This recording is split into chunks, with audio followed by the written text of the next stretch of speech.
Hello friends, तो चलिए आप सभी का एक बार फिर से स्वागत है हमारे यूट्यूब चैनल आरवी चौधरी पे। अभी हम लोग देखेंगे जैन धर्म। फ्रेंड्स, इससे पहले आप सभी को पता है आप लोगों ने बौद्ध धर्म को कंप्लीट कर लिया है।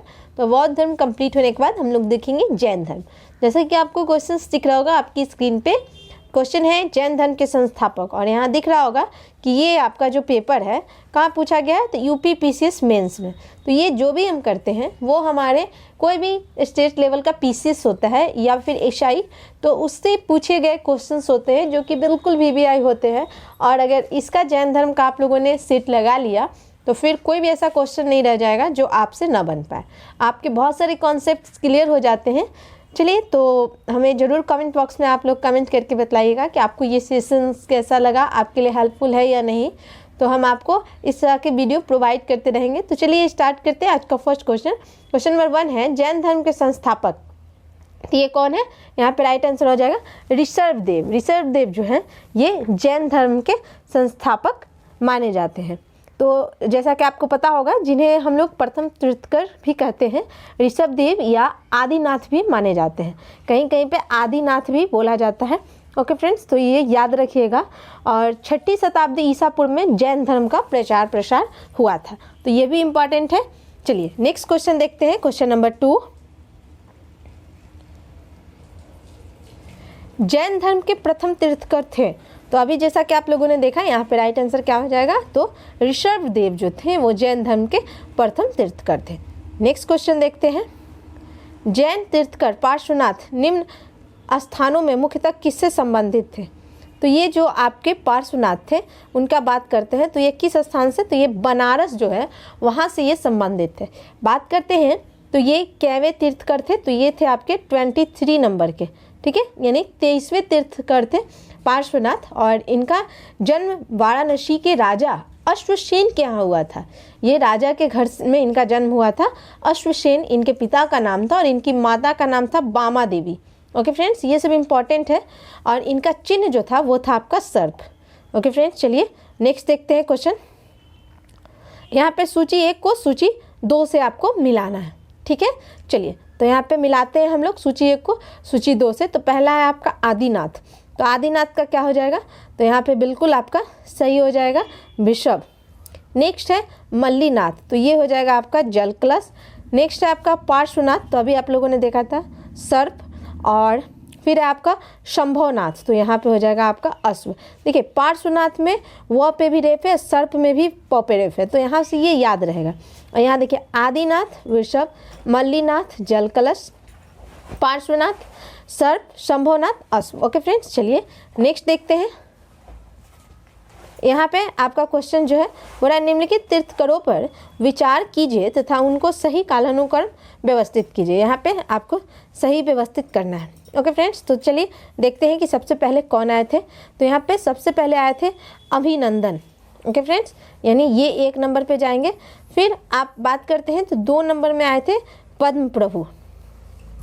फिर 3rd नंबर में आपके आएंगे विमलनाथ। और 4th में आएंगे मुनि सुब्रतनाथ। ओके फ्रेंड्स, तो यानी ये सीक्वेंस आपका सही हो रहा है। तो यहाँ पे जो भी आपका सीक्वेंस होगा देख लीजिएगा, इस तरह से आप इसको सेट कर सकते हैं। पहले अभिनंदन, फिर प्रथम पद्म प्रभु, फिर आएंगे विमलनाथ और फिर मुनि सुब्रत। ओके फ्रेंड्स, तो इस तरह से हम लोग इसे याद करते हैं। चलिए नेक्स्ट देखते हैं क्वेश्चन। अब देखिए अभिनंदन जो थे वो जैन धर्म के ये 4थे तीर्थकर थे।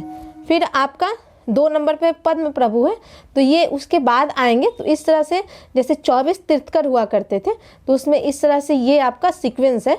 तो ये 4थे नंबर के थे अभिनंदन। पहला तो आपको पता है ऋषभदेव, फिर 2nd अजीतनाथ, 3rd आपके शंभवनाथ और 4th आपके आते हैं अभिनंदन। ओके फ्रेंड्स, तो फिर 6 नंबर पे आते हैं आपके पद्म प्रभु। तो इस तरह से आप इस सीक्वेंस को याद रखिए और ये बिल्कुल आपके लिए इम्पॉर्टेंट है। विमलनाथ आपके 13 नंबर पे आएंगे और फिर आपका है मुनि सुब्रत, ये आपके आ जाएंगे 20 नंबर पे। ओके फ्रेंड्स, चलिए नेक्स्ट देखते हैं क्वेश्चन। महावीर स्वामी का जन्म कहाँ हुआ था? तो महावीर स्वामी का जन्म कहाँ हुआ था? तो ये कुंडल ग्राम में हुआ था। और कुंडल ग्राम कहाँ है आपका? वैशाली के निकट। और इनका जन्म कब हुआ था? तो 599 ईसा पूर्व। ओके फ्रेंड्स, ये इंपॉर्टेंट है। ईसवी और ईसा पूर्व हम लोग बहुत इसमें कंफ्यूज होते हैं। उनकी माता का नाम तिरसला था जो कि लिच्छवी गणराज चेटक की बहन थी, और पिता का नाम सिद्धार्थ जो कि क्षत्रिय संघ में प्रधान थे। उनके बड़े भाई का नाम नंदीवर्धन था, और जब वो तपस्या करने गए थे तो अपने बड़े भाई नंदीवर्धन से आज्ञा लेके गए थे। ओके फ्रेंड, चलिए नेक्स्ट देखते हैं क्वेश्चन। कुंडलपुर जन्म स्थान है तो किसका? तो यहाँ पर राइट आंसर हो जाएगा महावीर स्वामी का। चलिए नेक्स्ट देखते हैं क्वेश्चन। जैन धर्म के प्रवर्तक महावीर जी का मोक्ष स्थान स्थित है, तो मोक्ष स्थान कहाँ है? तो यहाँ राइट आंसर हो जाएगा पावापुरी। बात करते हैं पावापुरी आपका कहाँ है? तो पावापुरी ये आपका उत्तर प्रदेश में स्थित है। ओके फ्रेंड्स, तो इसे याद रखिएगा। और यहाँ पे पावापुरी बिहार के नालंदा से 25 किलोमीटर दूर स्थित है। ओके फ्रेंड्स, तो ये बिहार में स्थित है, ऐसा आप बोल सकते हैं। चलिए नेक्स्ट देखते हैं क्वेश्चन। महावीर जैन की मृत्यु निम्नलिखित में से किस नगर में हुई थी? तो इनकी मृत्यु आपकी कहाँ हुई थी? तो पावापुरी। तीर्थकर शब्द है तो ये जैन धर्म से रिलेटेड आपके शब्द हो जाते हैं तीर्थकर। तो तीर्थकर शब्द जैन से संबंधित है। जैन धर्म में कुल कितने तीर्थकर हुए? 24, जिन्होंने समय समय पर जैन धर्म का प्रचार प्रसार किया। प्रथम तीर्थकर ऋषभदेव और अंतिम आपके कौन थे? तो महावीर स्वामी। जैन तीर्थकरों के क्रम में अंतिम कौन था? तो अभी आपने देखा, तो यहाँ राइट आंसर हो जाएगा महावीर। नेक्स्ट देखते हैं, कौन एक जैन तीर्थकर नहीं था? तो इसमें से आपका नाथ मुनि जो है ये जैन तीर्थकर नहीं थे। नाथ मुनि जो थे ये इनको छोड़ के बाकी चंद्र प्रभु, नेमी और शंभव ये सब आपके जैन तीर्थकर थे। ओके फ्रेंड्स, चलिए प्रभार गिरी जिनका तीर्थ स्थल है वे हैं, तो यहाँ पे आपका क्या हो जाएगा? तो ये प्रभास गिरी जो है ये आपके किससे संबंधित हो जाएंगे? जैन से। जैन धर्म में पूर्ण ज्ञान के लिए कैवल्य शब्द का यूज होता है। ओके फ्रेंड्स, तो ये भी इम्पॉर्टेंट है। और प्रभासगिरी उत्तर प्रदेश की कौशाम्बी में स्थित जैन तीर्थ स्थल है। कौशाम्बी प्रभासगिरी स्थल 6वें जैन तीर्थकर पद्म प्रभु से संबंधित है। अभी थोड़ी देर पहले आप लोगों ने देखा था, तो ये किससे संबंधित हो जाएंगे? पद्म प्रभु से। ओके फ्रेंड्स, चलिए नेक्स्ट देखते हैं क्वेश्चन। जैन धर्म में पूर्ण ज्ञान के लिए क्या शब्द है? तो यहाँ पे आपका राइट आंसर हो जाएगा कैवल्य। कैवल्य जो है ये संबंधित हो जाता है। और महावीर स्वामी को 12 वर्षों की कठोर तपस्या तथा साधना के बाद ये ऋजुपालिका नदी के तट पर साल वृक्ष के नीचे पूर्ण ज्ञान यानी कैवल्य प्राप्त हुआ था। फलतः वे कैवलिन कहलाएं। इनको इसलिए कैवलिन के नाम से भी जानते हैं। नेक्स्ट है क्वेश्चन, महावीर स्वामी को किस नदी के तट पर ज्ञान उदय प्राप्त हुआ? तो आप अगर ध्यान से हमारी बातों को सुनते होंगे तो आपका नेक्स्ट आने वाला क्वेश्चन जो है सॉल्व हो जाता होगा। यहाँ राइट आंसर हो जाएगा ऋजुपालिका नदी के तट पे उन्हें ज्ञान प्राप्त हुआ था। नेक्स्ट है त्रिरत्न सिद्धांत, सम्यक धारण, सम्यक चरित, सम्यक ज्ञान जिस धर्म की महिमा है वह है। तो ये किस धर्म से संबंधित है? तो यहाँ पे ये जैन धर्म से संबंधित हो जाता है। ओके फ्रेंड, जिसे त्रिरत्न की संज्ञा भी दी गई है। सम्यक धारण मीन्स होता है दर्शन। नेक्स्ट है हमारा त्रिरत्न या 3 रत्न जैसे सटीक ज्ञान, सच्ची आस्था, सटीक क्रिया निम्न में से किससे संबंधित है? तो ये किससे संबंधित हो जाएगा? तो यहाँ पे आपका राइट आंसर हो जाएगा जैन धर्म। नेक्स्ट देखते हैं क्वेश्चन, कौन सा दर्शन त्रिरत्न को मानता है? तो इसमें से कौन सा दर्शन आपको त्रिरत्न को मानता है? तो यहाँ है आपका बौद्ध दर्शन, न्याय दर्शन, फिर है आपका योग दर्शन, जैन दर्शन, इनमें से कोई नहीं। तो यहाँ पे आपका राइट आंसर क्या हो जाएगा? तो ये जैन धर्म हो जाएगा। ओके फ्रेंड्स, तो जैन दर्शन दे रहा है तो आप इसको भी बोल सकते हैं। नेक्स्ट देखते हैं, अनुवर्त सिद्धांत का प्रतिपादन किया था। तो ये आपके जैन धर्म ने अनुवर्त सिद्धांत का प्रतिपादन किया था। जैन धर्म में 5 महावर्त है, अहिंसा, सत्य, ब्रह्मचार्य, अस्तेय एवं अपरिग्रह। ठीक है, तो ये इम्पॉर्टेंट है, तो ये सब हमें याद रखना चाहिए। और इसमें जो है ये सारे जो है जैन धर्म में गृहस्थों के लिए 5 महावर्त अनुवर्त के रूप में व्यवहार में आते थे, क्योंकि संसार में रहते हुए इन महावर्तों का पूर्णतः पालन करना संभव नहीं, इसलिए आंशिक रूप से इनके पालन के लिए कहा गया है। ओके फ्रेंड्स, चलिए नेक्स्ट देखते हैं क्वेश्चन। स्वायत्तवाद सिद्धांत है, तो ये आपका किससे, तो जैन धर्म से रिलेटेड है। नेक्स्ट है क्वेश्चन, स्वायत्तवाद संबंधित है, तो ये फिर आपका राइट आंसर क्या हो जाएगा, तो ये भी आपके जैन से ही संबंधित हो जाएगा। जैन दर्शन के अनुसार सृष्टि की रचना एवं पालन पोषण, तो ये आपका कौन करता है, तो यहाँ पे हो जाएगा सार्वभौमिक विधान से हुआ है। ओके फ्रेंड्स, चलिए नेक्स्ट देखते हैं क्वेश्चन। अनेकावाद निम्न में से किसका क्रोध सिद्धांत का दर्शन है, तो यहाँ पे आपका राइट आंसर क्या हो जाएगा, तो यहाँ राइट आंसर हो जाएगा जैन मत से। कौन सा धर्म विश्व विनाशकारी प्रलय की अवधारणा में विश्वास नहीं करता, तो ये हो जाएगा आपका जैन धर्म। जैन धर्म का आधारभूत बिंदु है, तो यहाँ पे आपका राइट आंसर हो जाएगा अहिंसा। ओके फ्रेंड्स, चलिए नेक्स्ट क्वेश्चन देखते हैं। यापनीय किसका एक संप्रदाय था, तो ये किसका संप्रदाय था, तो राइट आंसर हो जाएगा जैन धर्म का। यापनीय जो है ये जैन धर्म से संबंधित था, जिसकी उत्पत्ति यद्यपि दिगंबर संप्रदाय से हुई थी, तथापि ये कतिपय श्वेतांबर मान्यताओं का पालन करते थे। ओके, तो यहाँ पे यापनीय है, ये आपका दिगंबर से संबंधित था, और एक था आपका कतिपय जो कि आपका श्वेतांबर से संबंधित था। ओके फ्रेंड्स, चलिए नेक्स्ट देखते हैं।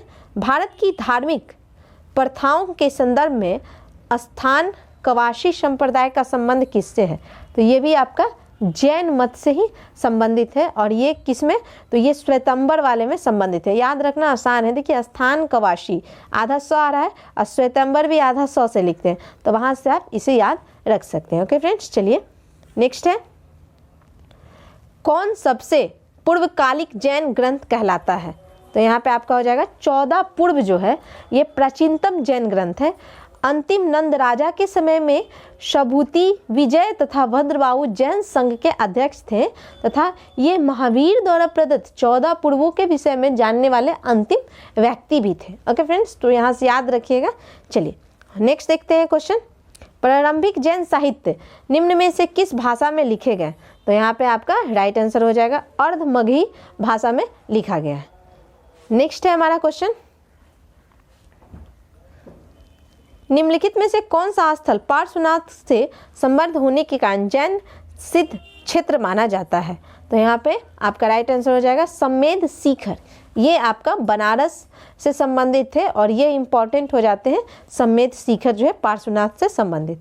नेक्स्ट है क्वेश्चन, कौन सा आरंभिक जैन साहित्य का भाग नहीं है, तो यहाँ पे आपका राइट आंसर हो जाएगा यरी गाथा, ये बौद्ध साहित्य का भाग है। ओके फ्रेंड्स, चलिए नेक्स्ट देखते हैं क्वेश्चन। जैन संप्रदाय में प्रथम विभाजन के समय श्वेतांबर के संस्थापक थे, तो यहाँ पे आपका हो जाएगा स्थूलभद्र। भगवान महावीर का प्रथम शिष्य, तो ये था आपका जमाली जो कि उनका दामाद था। महावीर का प्रथम अनुयायी कौन था, तो ये भी आपका कौन था, तो जमाली। किस जैन सभा में अंतिम रूप से श्वेतांबर आगम का संपादन हुआ, तो यहाँ पे आपका हो जाएगा पाटलिपुत्र में। नेक्स्ट है, जैन साहित्य से संबंधित निम्नलिखित कथनों को पढ़िए तथा सटीक विकल्प को चुनिए।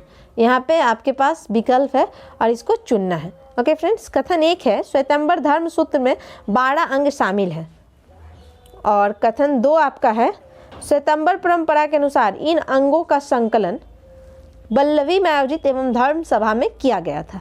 इसमें से कौन सही है, तो यहाँ पे आपका राइट आंसर हो जाएगा कथन 1 सही है, लेकिन कथन 2 गलत है।